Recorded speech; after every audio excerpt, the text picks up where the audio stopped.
one game away. Blow up. We're playing for something, man. We're playing for something. It's gotta mean something to you. It gotta mean something. Everything you got. Let's finish this. Do it, fellas. Let's go. Let's do it, fellas. Finish 2 3. 1 2 3. You ready to make history? Come on now. Yeah. You know there's these two words. And when I say them, people get goosebumps cause they know what happens next. So without further ado, Free smoke. look. Scared cause I'm drowning in silence with bad thoughts. These days I don't have nothing to say, man, the bag talks. I put in headphones on my driver. Pull up to the spot and give a good dick and Godiva. I can't lie, I'm uninspired. No more pillow talking about nonsense. I only stick around to put some band-aids on my conscience. I don't know why I feel so bad, nigga. That's what we do, no foundation. We don't build no more, we just screw. Half a bottle of Henny, girl, I'm going with the wind. The same niggas say they happy for me, ain't want me to win. So I'm done on my friends. Don't need help popping Coronas and reminiscing. I just call up Big Bro J and say it's time for venting. If I live forever, I hold this hate for some centuries. You don't know how much I have you doing what it meant to me, but motherfuck all that. I don't even offer up the time to make the call back. Stupid Lodo, if they don't get the picture now, man, I crop them out of the photo. I can't relate to my peers. Been doing this shit for years. I'm motivated by fears. I took the wheel and I steer. My sound not dictated by fuck boys in Atlanta. Stay gifted like this album was ghost written by Santa. Boss forever like they decided to throw me under slammer. Every song's a hit like they picture me underhanders. I could drop 1,000,000 songs, but they never gon' understand us. Soapbox sermons for niggas never giving chances. Fight our whole lives to get these weak ass advances. Work twice as hard for the shit that they getting handed. And this ain't even nothing we chose, nigga, we branded. Still can't tell why all of these niggas mad at me. I'm trying to get 100 so I can put my team on salary. Give it all to the art, man, I turn my life to a gallery. Man, damn, what a fucked up masterpiece. 1,100 shots and I swear, man, I felt them all. If we ain't even good on our blocks, man, who can we call? Pre-decline state of mind, we broke crabs in the barrel. Got us fighting our folk, man, this shit just a life of peril. Winning has a price. And leadership has a price. When did winning not become the main thing? I always say keep the main thing, where, you know, winning is the only thing that truly matters. Let me be very clear. I'll never give up. Never. I'm tired. I'm stressed out. I'm exhausted. My mind is in a blender. But I am here. I am present.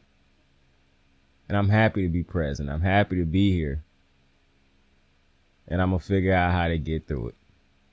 Because that's what we do. We figure out how to get through this shit. I don't know who need to hear it. But I do. We gonna figure this shit out. You gonna figure this shit out. Needed to hear that said out loud. Cause boy, it has been a week.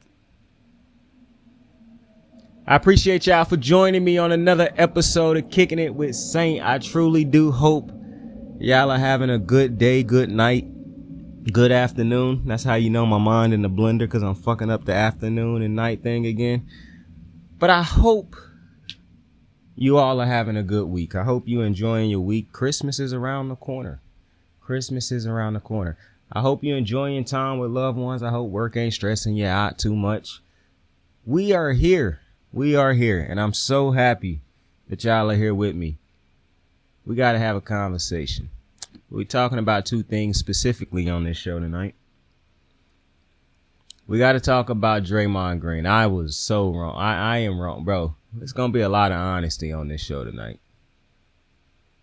I'm just feeling like a lot of honesty going to come out tonight. We also got to talk about Cam Newton, and that's what I want to start off talking about. Cam Newton, I think he was on his podcast talking about, excuse me, I was waiting for that burp. But Ace Boogie, Cam Newton, numero uno, the one, Superman, the Mr. Dab. You know who he talking about. He was on his podcast and he was talking about the MVP odds, but he was also talking about who he felt like were game managers. And he thought Brock Purdy, Tua Tagovailoa, Jared Goff, Brock Purdy, and Dak Prescott were all game managers. Now, if you watch the show religiously, this show, not Cam Newton's podcast, this show, then you already know every single one of those names I have attached to the game manager title. Every single one of those names. So you would know that that's not, if you listen to that by Cam and you also listen to my show, then you are not surprised by that. Like that comment didn't blow you out of the water, because I say shit like that. I done literally said that for the past 2 years, probably longer. As long as I done been doing this on YouTube, I've been saying that exact same message. So as you could imagine, I'm not surprised by that. And I'll get into what Cam had to say and my thoughts on it and all that. But I want to say something first, because I knew once he threw Brock Purdy and Dak Prescott in there, those two fan bases specifically was going to go insane. And this is where I get irritated with football fans. And we're about to have a conversation, because it's not even just football fans. It's the media. But let's work our way into it. So I'm bothered by the fact that, matter of fact, let me start off like this. So me and Henry done known each other for a while. We ain't never met in real life, but me and him been talking for a while. Pause. Me and Henry been cool for a minute. One of the video ideas me and Henry been talking about for a minute, like probably for a good couple months, probably longer, is a Cam Newton video, because he wanted me to talk about superstars in the NFL whose careers went one way but should have went another if the team had done other things, like players who basically had their careers ruined by outside forces, like pertaining to like the team, the coach, and things like that, not like off the field issues.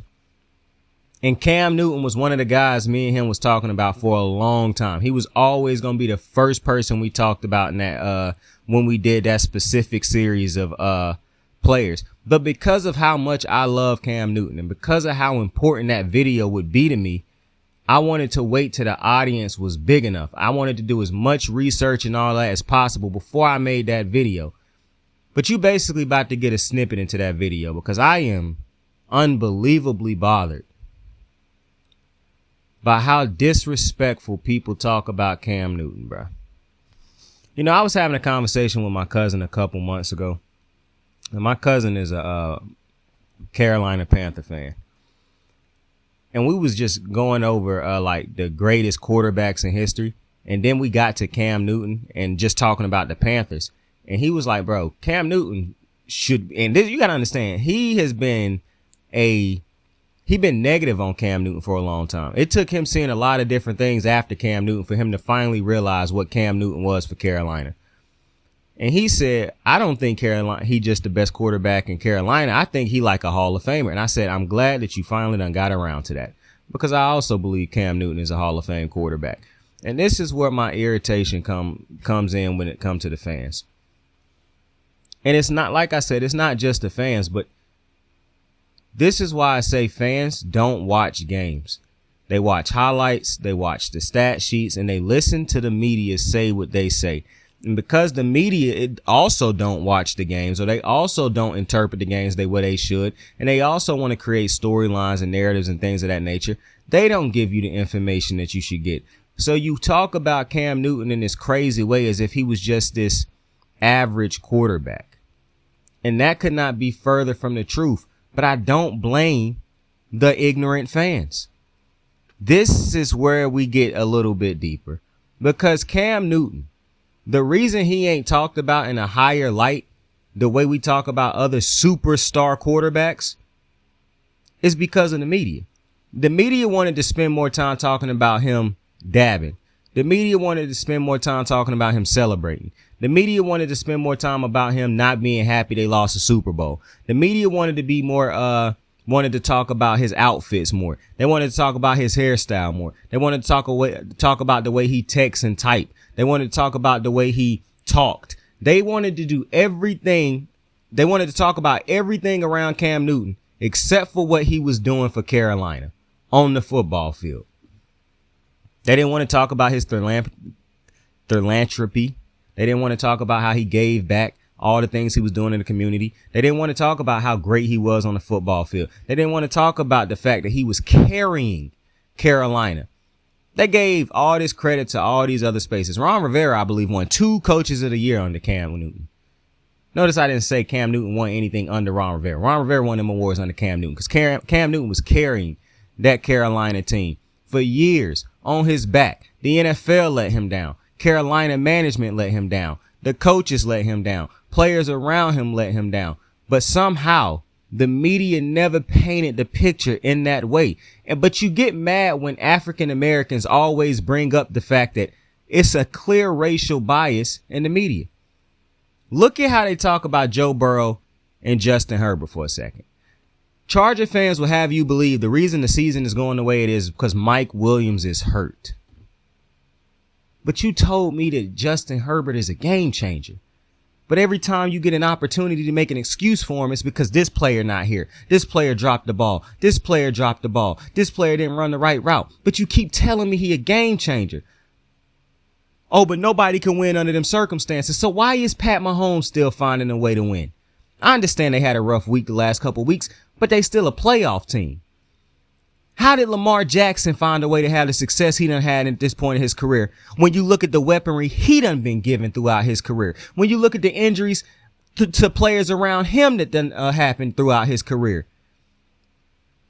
But you keep telling me Justin Herbert is a game changer.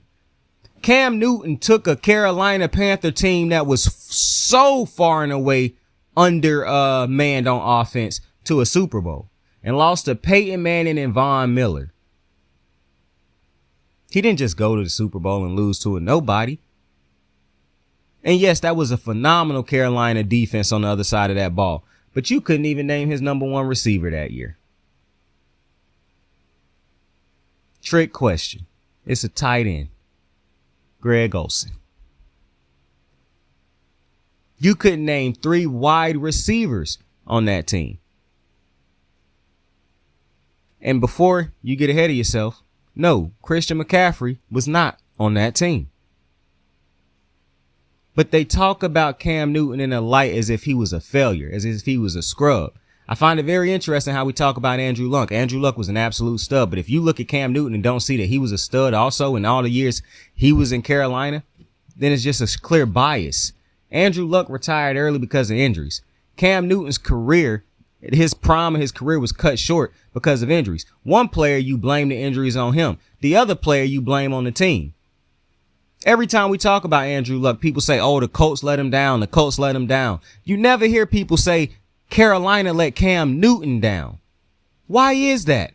Oh, why you bringing race into it, Saint? Well, why the fuck are you defending the white man the way you defended him? But when this African-American man over here is the same thing happening. Andrew Luck never took the Colts to a Super Bowl.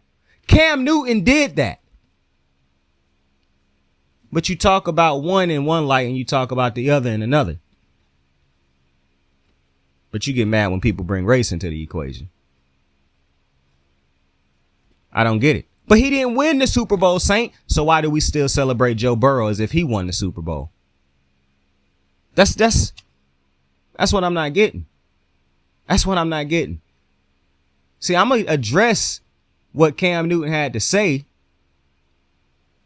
But I want to address first the disrespect to Cam Newton. See, that's my problem with the sports media. They should be teaching y'all. They should be wanting y'all to be as informed as possible, but they scared to lose their jobs at this point. That's what I believe. They care more about the entertainment factor. They care more about feeding their families and their dollar and the checks cashing.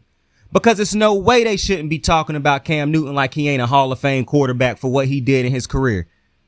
But they talk about Andrew Luck in that light. They talk about quarterbacks who haven't accomplished nearly what Cam Newton accomplished. I keep telling y'all, maybe it's me, but they kept telling me all through my life, a franchise quarterback, a game-changing quarterback uplifted the talent around him. He was able to win games that he wasn't supposed to win. He was able to do things that other quarterbacks couldn't do. That was Cam Newton, his entire career. Obviously, you know what I'm talking about. But that was Cam Newton. But they talk about him like he was some scrub or something. People saying, oh, he ain't qualified to talk football. Then who is? Because He was great in high school. He was great in college. He was great in the NFL. He made teams great because of his greatness. He wasn't relying on the greatness around him. It would have been nice if the greatness around him had been great. But for the majority of Cam Newton's career, if not all of it, Cam Newton didn't wake up every day wondering how great people around him was going to be. Cam Newton woke up every day saying, we go as I go. If I'm not great, we won't win. If I'm great, we win. That's a different type of level of pressure. But y'all talk about Cam Newton like he was some scrub or something. That's my problem with y'all. That's my problem with the media. It don't take nothing for you to go educate yourself on how great this man was. But you rather talk crazy. Let me ask you something. If Peyton Manning had said the exact same thing, do you think the response would have been the same?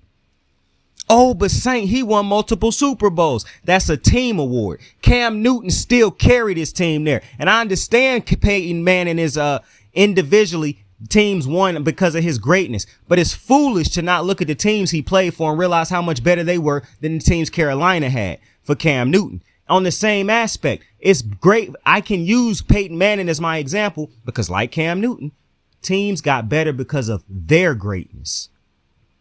But if Peyton Manning had said it, you have a problem. You wouldn't have a problem with it. Cam Newton said it, you got a problem with it. But both of those players were the engines. One just happened to have other great players around him also. With respect to Greg Olsen. And I'm talking about on the offensive side of the ball for Carolina. Obviously, I'm not talking about Luke Kuechly and them boys over there on the defensive side of the ball when they were healthy. Educate yourselves on football, man. It don't walking around thinking you cool because Twitter and all these other social medias talk crazy about players. It's not cool. It's not cute. It's stupid, to be completely honest with you. Cam Newton, for a long time, was one of the best quarterbacks in the NFL. Carolina went as he went because Carolina refused to put a team around him that could have made. And this is one of the reasons that I'm so irritated when I see players' greatnesses get wasted. What would it have cost Carolina to go out and get a young stud receiver for Cam?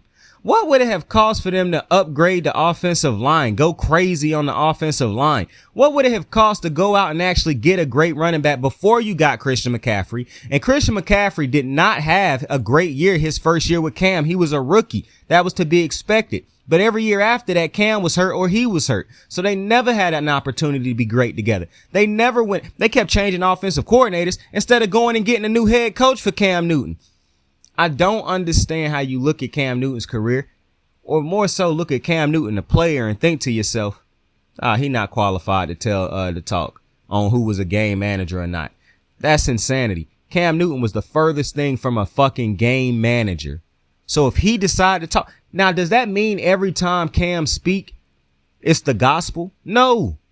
But to say he not qualified to speak, to disrespect him like he was some bum, man, you're letting your stupidity show. Now, to address what he said and his thoughts on those quarterbacks, I agree with every single quarterback he said. The only one that I'm indifferent about at the moment is Dak Prescott. But I can't even argue him down about that because throughout Dak's career, he has been a game manager. This year, he's evolving. The real question is, can a game manager evolve into a legitimate quarterback, into a quarterback who you can put the game on their hands? If you go into a game one Sunday and you don't got Debo, you don't got Ayuk for the entire game, or he limping throughout a game, George Kittle might not be 100%. You might be playing against a great team. Can Brock Purdy put the team on his back and win the game? Can he grow into that? Because I don't think he can do it right now, but can he grow into that? That's the real question. Now, in my opinion, you can grow into a phenomenal game manager. You can grow into a phenomenal veteran quarterback. What you cannot do, in my opinion, Patrick Mahomes, Lamar Jackson, Josh Allen, Cam Newton, them shits don't grow on trees, bro. I'm sorry. You could put to me, what we mistake for a game manager becoming a superstar or one of those type of quarterbacks is a phenomenal team. Look at most of the teams that won with a quarterback that we think is a game manager, and look at how star-studded those teams are. An example right now could be the Cowboys. Look at how star-studded the Cowboys are on both sides of the ball. Could that be why Dak Prescott looked otherworldly this year? I don't know. Or is it him evolving into another light? Is it him evolving into a greater quarterback? I'm indifferent on Dak Prescott at the moment. However, I don't understand how you, and that's really the problem. When your favorite quarterback is something said about him that you don't like, you immediately jump to hating on a person. And I don't even have a problem with that. But can you at least analyze what somebody say first? That's my problem. If somebody say something critical of Lamar Jackson, I don't got a problem with the critique of Lamar Jackson. It's the things that you say that make no sense, because I watch the games. So it's a certain critique that when people was addressing, they wish Lamar would get the ball out quicker sometimes. They wish they could draw up more quick play. I like that critique. That's a great critique. Now, that's not just a critique on Lamar. You got to have the weapons that can get open quick enough. But I like that critique. Let's get Lamar getting the ball out of his hands a little bit quicker and see how, and let the receivers around him do the work. I like, that's a great critique. That's somebody who watch a couple of these games and say to himself, I wonder what could get this offense to another level even at this moment. But sitting back telling me, oh, he not as great a passer, or, he don't throw as good, or, he need to work on the pass game, or, this a team that run through the, like saying some of those things that I done heard regurgitated since he came into the league, that don't do it for me. What, if you one of those people though that analyze the comment, how is what Cam Newton said stupid or non-informative? For one, y'all really love relying on stats, and I don't like that, because you wouldn't use Dak's stats from last year to make the point for this year. So when the stats is favorable to you, you like it. But if they weren't, you wouldn't. Because the only thing I done heard as the defense for Brock Purdy and Dak Prescott is stats. That's the only thing. And y'all know how we feel about stats on this channel. Some stats do matter. And in some conversations, you can use them. However, when you get into a conversation with somebody who only want to use stats, that is telling you right there, that person does not watch the game. They watch stats. You don't need to. For one, I'm a firm believer. If you really watch these games inside out, the stats will tell you everything you see with your own eyes. Point blank, period. So, and even then, some of the stats won't tell you, and you'll know right there. That's when you'll say, this stat don't matter because I watch the games. I know what I'm seeing. That's why I hate stats. I understand you need them in certain instances, but using stats to try to make an entire argument is ignorant to me. And that's the only thing I done seen people do when it came to Dak Prescott and Brock Purdy. At the end of the day, what Cam Newton said was valid. When you wake up, when you go play one of these quarterbacks, you're not thinking about how we stop Tua Tagovailoa or any of them guys. When they don't have their best weapon, we seen what these guys were when they didn't have top tier weapons around them. We seen what these guys were when they top tier weapons weren't on the field or something like that. So I don't understand the argument or the disagreement with Cam Newton right now. And we saw what Cam Newton did when his best weapons wasn't on the field. He got his team to a Super Bowl. He kept having a winning record and getting his team to a playoff. And never had the type. Could you imagine what Cam Newton could do if he had Brandon Ayuk, the offensive line? Could you imagine if you switch Cam Newton in his prime out with Brock Purdy right now with the you think the San Francisco 49ers be undefeated and they would be the number one team in the NFL to be a Super Bowl team. Could you imagine if you put Cam Newton on the Philadelphia Eagles right now? Could you imagine if you dropped him in on the Dallas Cowboys right now? Could you imagine if you dropped him in on the Miami Dolphins while he was in his prime? At any point in his prime, if he had that type of weaponry around him, do you think he would have been even better than he already was? That's the problem. Players have to rely on themselves at certain points, and y'all never address it. What would it have been? What could Cam have been if somebody else had did their job? What could Cam have been if he didn't have to go out there every week relying on Cam? What would it have been if Cam had to come out there? See, you kept giving credit to these offensive coordinators who had made things look good here and there, but you always blame Cam when things went left. It's funny how that works. And I'm not telling you Cam a perfect player. I tell y'all all the time, every player can get better. Every player can be critiqued. We've never seen the perfect player. Tom Brady wasn't perfect. You just strive to get damn close. But to try to make it seem as though Cam Newton crazy, Cam Newton talking wild, Cam Newton wasn't that guy. You're just fucking stupid at this point. And I'm really bothered by these Dallas fans, man. I done seen some tweets from Dallas fans, bruh. But listen, it's no disrespect to Brock Purdy, to Dak Prescott, to Tua Tagovailoa, to Jared Goff. The fans can feel how they feel. I understand you want to defend your quarterback. But let's be honest with ourselves. If you dropped any of those quarterbacks into the Carolina situations that Cam Newton had to deal with, do you think they come out on top the way Cam Newton did? You take away all this gold around Brock Purdy, around Dak. Do you think and that's why I said the other day, if you drop those two quarterbacks into Baltimore right now, do you believe that Baltimore would be sitting at 10-3 right now? Because remember, Baltimore could be 13-0 right now with how they done played this year. Do you believe Baltimore could possibly be 10-3 or 13-0 with Brock or Dak? Be honest with yourself. That's why it's easy for me to see that Lamar Jackson is the MVP. Because if you took Lamar Jackson and put him on Philly, San Fran, or Dallas, they'd be undefeated. And I'll even give you a game. Maybe Lamar have a bad week here or there. They'd still be just as good.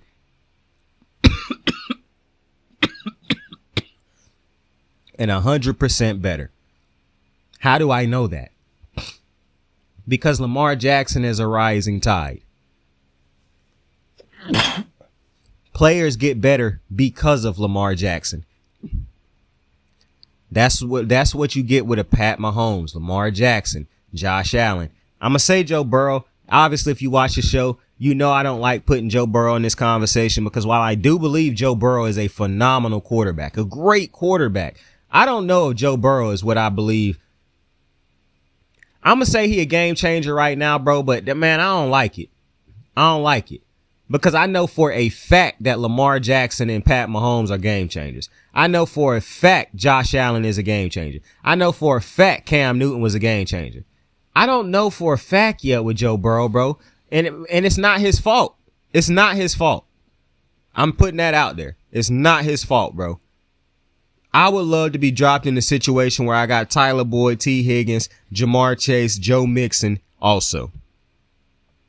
So I'm not putting that on Joe Burrow. I always have to clarify this shit when it comes to Joe Burrow because when a lot of Cincinnati fans start to listen one day, I don't want them thinking that I'm coming on here saying that Joe Burrow is not great. That is not what I'm saying. What I'm saying is it's hard to really see how, like with Pat Mahomes, all he had was Tyreek Hill. That's why it was still easy for me to see, oh, no, this dude is still one of them. Joe Burrow got 3 number 1 fucking receivers, bro. You have to understand, it's kind of hard to separate how great Joe Burrow is and how great the weaponry around him is. This ain't average weaponry. That's one of the things I be trying to explain to people who think that I be hating on the Bengals. Bro, you've not seen this type of weaponry with most quarterbacks, if any. Like, I'm really trying to think of a team that had this type of weapon. People be saying Miami. Bro, Jalen Waddle was not better than them other 3 receivers on Cincinnati, bro. Stop it. And I love Jalen Waddle. Roll Tide. CeeDee Lamb and them no. Like, maybe the Colts when they had Marvin Harrison, Reggie Wayne, Dallas Clark. That could possibly be one. I'm not saying that Broncos team. The Falcons. The Falcons when they had Roddy White, Julio Jones. Who was the third receiver, bro? I'm trying to Tony Gonzalez. That was disgusting. Now, if they had a game-changing quarterback, because contrary to most people's belief, I think Matt Ryan was a game manager. I think Matt Ryan was one of the greatest game managers you done ever seen. He made it look so easy. But Matt Ryan didn't never play without all Pro Bowl level receivers. And he had Julio his whole career, bruh. But my point remains. I agree with Cam. I think those dudes is game managers. And like I said, there's no disrespect to those guys. But I'm putting them dudes in them other teams and all the math that I done math to basically get my point across. I feel the way I feel. And I agree 100% with Cam Newton, bro. You don't got to like it. You don't. But I'm telling you, this problem of how you disrespect Cam Newton, how you see his career in a completely different light than his career actually played out. And maybe the game manager thing is because of how maybe y'all think is, disrespectful because of the way we talk about game manager and whatnot, bro. But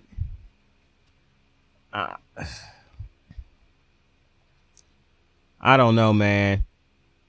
I don't know. Because I don't even think it's a bad thing being called a game manager. It just, bruh, I think it's insane to be I think it's insane to be insulted by being called a game manager when the level above you is Pat Mahomes, Lamar Jackson, Josh Allen, Joe Burrow. That's crazy to me. And back to Joe Burrow real quick, bro, because I did want to get off of it. But I'm just saying, name another core that's as elite as the Joe Burrow core. Like, it's just hard for me to separate how great Joe Burrow is and how great this fucking core is. So you just got to give me some time to really dumb it down. Now, mind you, he won't have all three of these dudes with him next year, I don't believe. So it's going to be way easier for me to tell. And I know if you come to this channel and you expect me to do great analysis and things like that, I'm just being honest with you when I tell you I don't watch this many. For one, I feel like I done given phenomenal analysis of the Cincinnati Bengals over my time talking about them. And Cincinnati Bengal fans out there, probably, I hate when some people think that this channel is like, because they hear Saints World, they think, oh, he a Saints fan. Little do they know, we don't even talk about the New Orleans Saints on this channel, bro. I mean, we could probably give count on our hands how many times we done talked about the New Orleans Saints on this channel. Like, we rarely talk about the New Orleans Saints. This is not for one, I ain't a Saints fan. They be thinking I'm a Saints fan. Not a Saints fan. And we don't talk about the New Orleans Saints. But what was we talking about? But when you look at that core, I'm being honest with you when I tell you I don't quite know how to separate that core quite yet. I know you come to the channel for great analysis and whatnot. But I'm just being honest with you when I tell you I need more time with the Joe Burrow Cincinnati situation, bro. Now, let's say they draft more great receivers, right? And Joe Burrow's still balling. Well, at that point in time, I'm going to just say, fuck it. It's Burrow. He clearly, mind you, I already done put him in franchise quarterback territory. But I think it's insane to be insulted that you being called a game manager when you know you clearly not as good as them other players. Like, I understand we got to believe highly in ourselves and whatnot, but Scotty knew he wasn't fucking Jordan at the end of the day. Dwayne knew he wasn't fucking LeBron James. Whoever you want to call on that team knew they wasn't fucking Shaquille O'Neal or Kobe Bryant. Point blank, period. So to think I'm insulted about being a game manager, but you can't look yourself in the mirror and honestly tell yourself, am I better than Patrick Mahomes? Because that's 100% not a game manager. That is a game changer. Am I better than Lamar Jackson? Because that is 100% a game changer. Am I better than Josh Allen? Because that is 100% a game changer. Because if I take those Joe Burrow, if I take those four quarterbacks and put them on any of these other teams, specifically specifically the 49ers, the Dallas Cowboys, will they be better than what those two teams already have? You bet your motherfucking ass. And I'm going to be completely honest with you. Joe Burrow, in a way, is being held. All four of those game-changing quarterbacks, I can make an argument is being held back. Pat Mahomes does not have great weaponry around him. Lamar Jackson has never had great weaponry around him. This year has been the best weaponry around him. But he still done dealt with multiple dudes on his team being hurt. Joe Burrow, well, obviously he hurt, but got a bad head coach. Not a good play caller, in my opinion, in Zach Taylor. Josh Allen, not a good head coach as far as the play calling over there. The offense is not consistent. They haven't done enough for him over the last couple years. I can make that argument I can make videos for all four of those quarterbacks who are game changers, expressing to you why their teams haven't done enough for them. And I know people are like, well, Pat Mahomes got 2 Super Bowls. That's a game changer at the highest level, being a fucking game changer. Mind you, the first Super Bowl he won, he had Kelsey and Tyreek Hill, so calm down.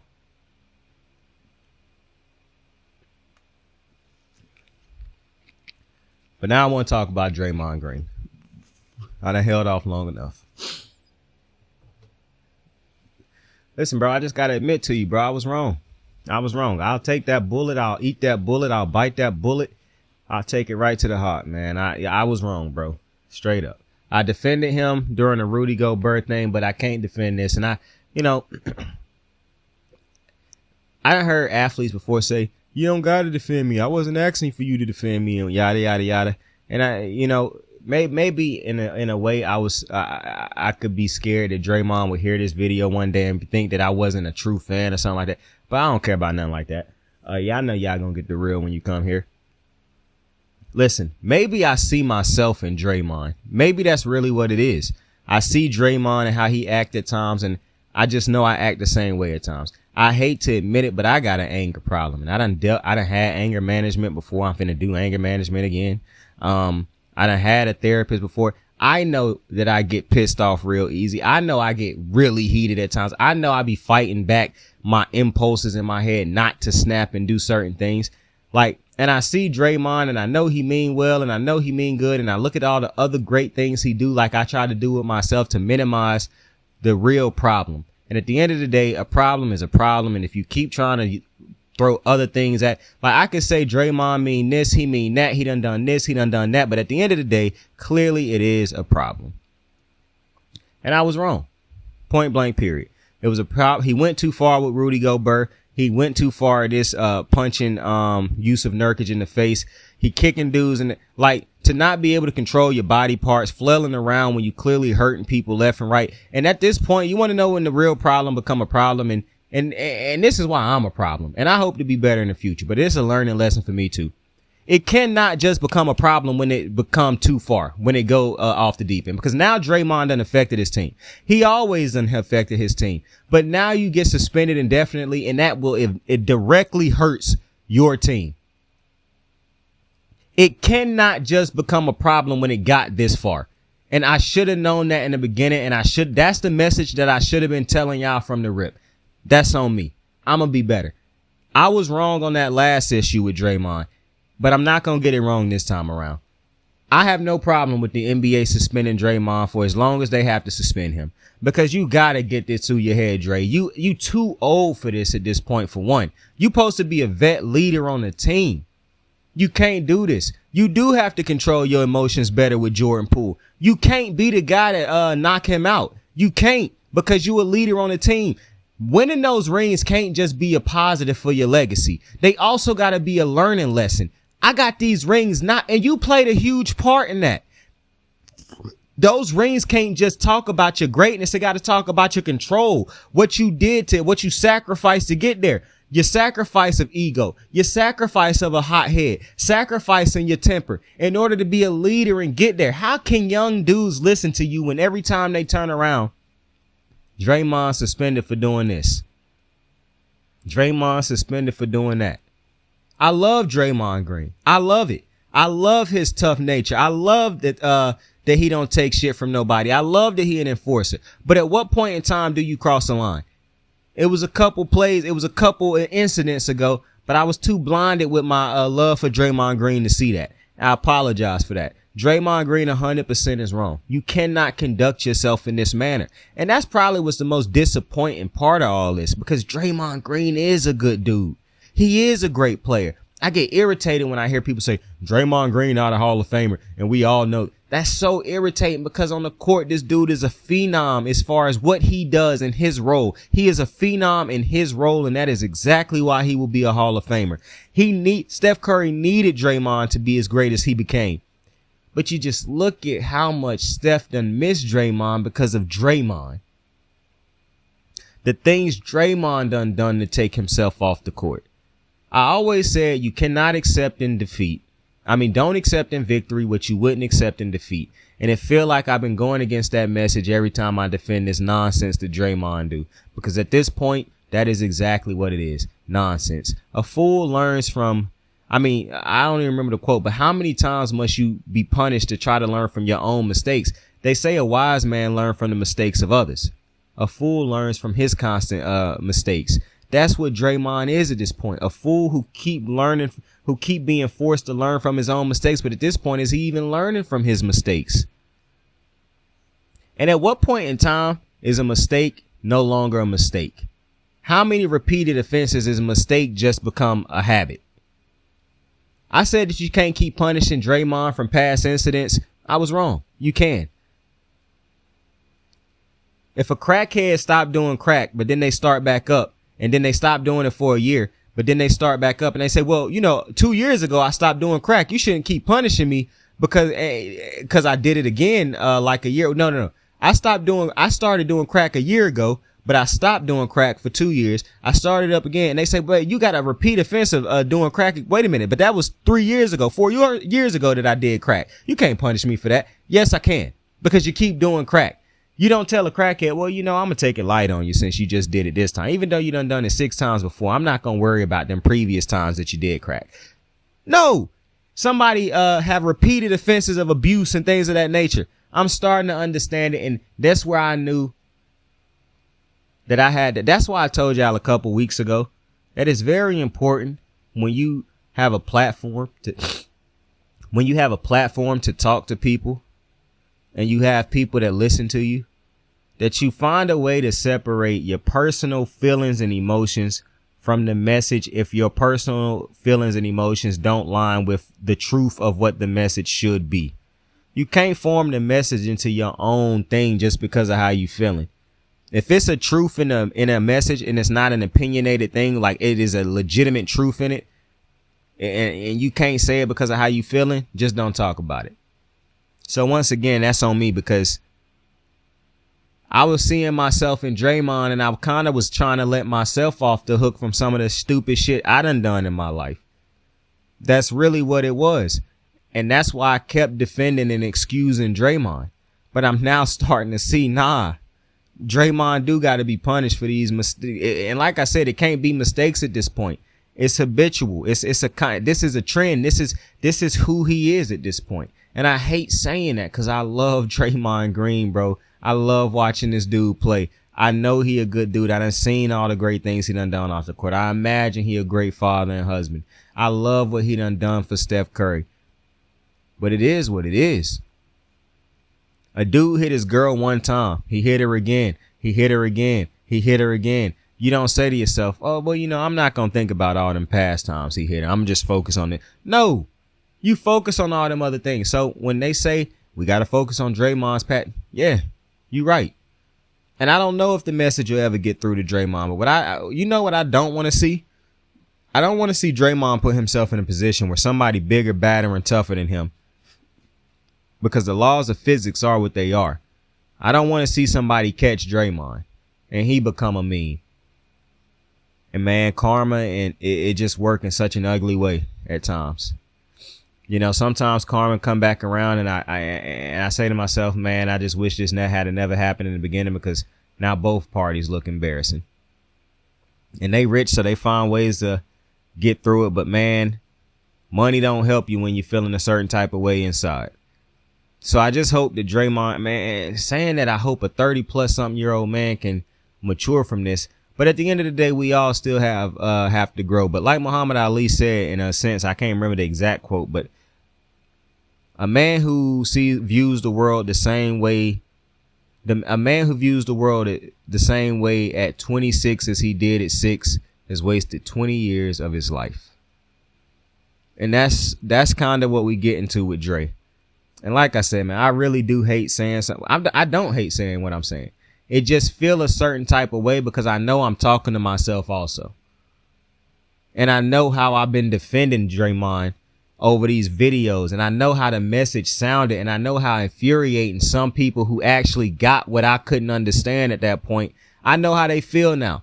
They was like, man, this dude's so wrong in what he's saying, and I understand he liked Dre. I understand what he's trying to say, but he's so wrong. And all I could see was the ignorant messages from people who didn't understand, who didn't really get it. They just don't like Draymond. But it was people who actually love Draymond who actually said, no, Saint, you wrong. Like, I done had this conversation with people in real life and on Snapchat, on other platforms. And they was like, nah, Saint, like, you wrong, bro. Like, and I couldn't get it. I get it now. I get it. Y'all were right. I was wrong on this. And so Draymond being suspended indefinitely definitely hurts the team. And you know who else is to blame for this? Because Draymond ultimately is to blame. But the Warriors have enabled Draymond. No punishment have they given to him has been strict enough for him to stop what he's been doing. And you want to know why? Because of them championships. The great enabler. The ultimate goal is to be a champion. They done experienced that 4 times over, and Draymond done played a huge role in every single one of them. And so that enabled them to allow him to get away with as much as you remember the one time they really punished him was when they thought that they was going to lose Kevin Durant because of him, because that could stop them from winning what they ultimately wanted to keep winning, championships. When they tell you that winning cures all, you better believe it. And now we look at Draymond in a different light, possibly because they not winning right now. But maybe that's what it took for me to open my eyes. I'm not sure. But all I know is, yeah, I was right. The people who said this gotta stop, it do. I done played basketball for a long time. At no point in time did I ever accidentally sock somebody in the face. Now, when celebrating or something like that, possibly accidentally swinging on somebody, but you usually catch yourself. It's very rare that how Draymond socked Buddy in the face. It do feel like Draymond always put in these situations, always putting himself in these situations. Now, don't let me bail him out. I just don't see other players being putting themselves in these same situations. I don't see other players being put in these situations. So, listen, at the end of the day, it don't matter how much I like Draymond. It don't matter how much I fuck with Draymond. It's a problem. And so what happens, happens. And it's a shame. It's a great player tarnishing his own legacy in the end of his career with foolishness that he should have been got out of his system. You would think when you cost your team a championship because of your actions, that at some point in time, like, I always get on here and talk to y'all about championships and how important them shits is to me. How important is they if I kept telling y'all that I wouldn't let a grown man walk his nuts over my head and yada yada either.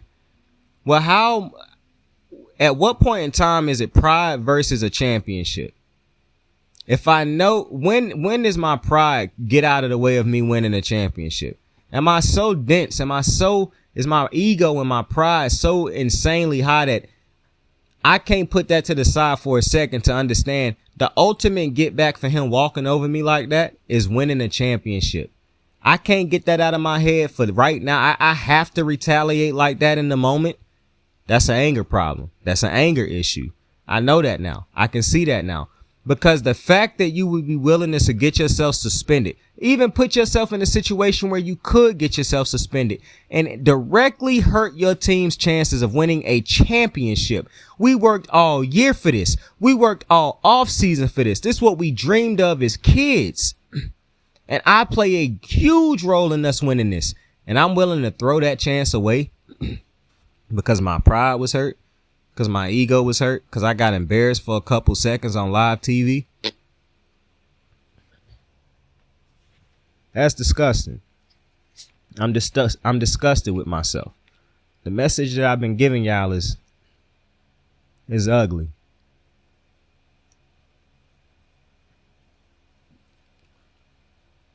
And I do apologize for that. But with that being said, I appreciate y'all for joining me on another episode of Kicking It with Saint. You know, I could be feeling however I'm feeling. I get on here and I talk to y'all, man, and y'all talk back to me through the videos and in the comments, man, and y'all just make my day, man. Y'all really do. It don't matter how I'm feeling. Anytime somebody comment, anytime somebody trying to talk to me, it make my day, man. So y'all keep commenting, I'm gonna be honest with y'all. I do appreciate liking, subscribing, and sharing. And that's how we grow. But I'm gonna be honest, man. I really just like talking to y'all even more than all of that. I know we need all those other things for us to grow. But while we're a small, growing channel, I promise y'all I'm gonna use every opportunity I can, man, when I'm not busy to talk back and to reply to y'all. Y'all comments are not gonna go unanswered and sometimes I might just like him and whatnot because I'm so tired I can't gather up the strength to send out a message. But I promise you, for the most part, I'm all, and I know sometimes it might seem like I'm hitting copy and paste on certain. I promise you I'm not. I type to y'all the way I talk in real life. Like, I know some people text a certain type of way and talk a certain type of way. I talk and text the exact same type of way. I promise you. So if every time I'm telling you, like, I appreciate you, big dog. Now, I really talk like that. Like, I would really say that to you in real life in certain situations all the time. Like, that's just, I'm an authentic person. So, like I said, I absolutely love and enjoy communicating with y'all, talking back and forth with y'all. That damn dude, bro, I hope you and your son had a great night, man. I appreciate y'all for joining me, man. Tell somebody you fuck with him. Tell somebody you love him. Have an absolutely blessed and great day, morning, afternoon, night, whichever point in time you're listening to this, man. Go love somebody. Saint out. I got the moves like hot sauce. Lil' mama taking the top off. I'm laying down getting topped off. After this, she know she getting knocked off. I know she loving the money, so I keep on thumbing and thumbing. She say she horny when she taking shots, so I keep them coming and coming. Now I'm putting dick in her tummy, scoop her up like I'm raking her something. You would think shawty red track, the way that she running and running. You getting dumber and dumber, you out here chasing the bone. After she finished from giving me dome, the Uber is taking her home. Tight.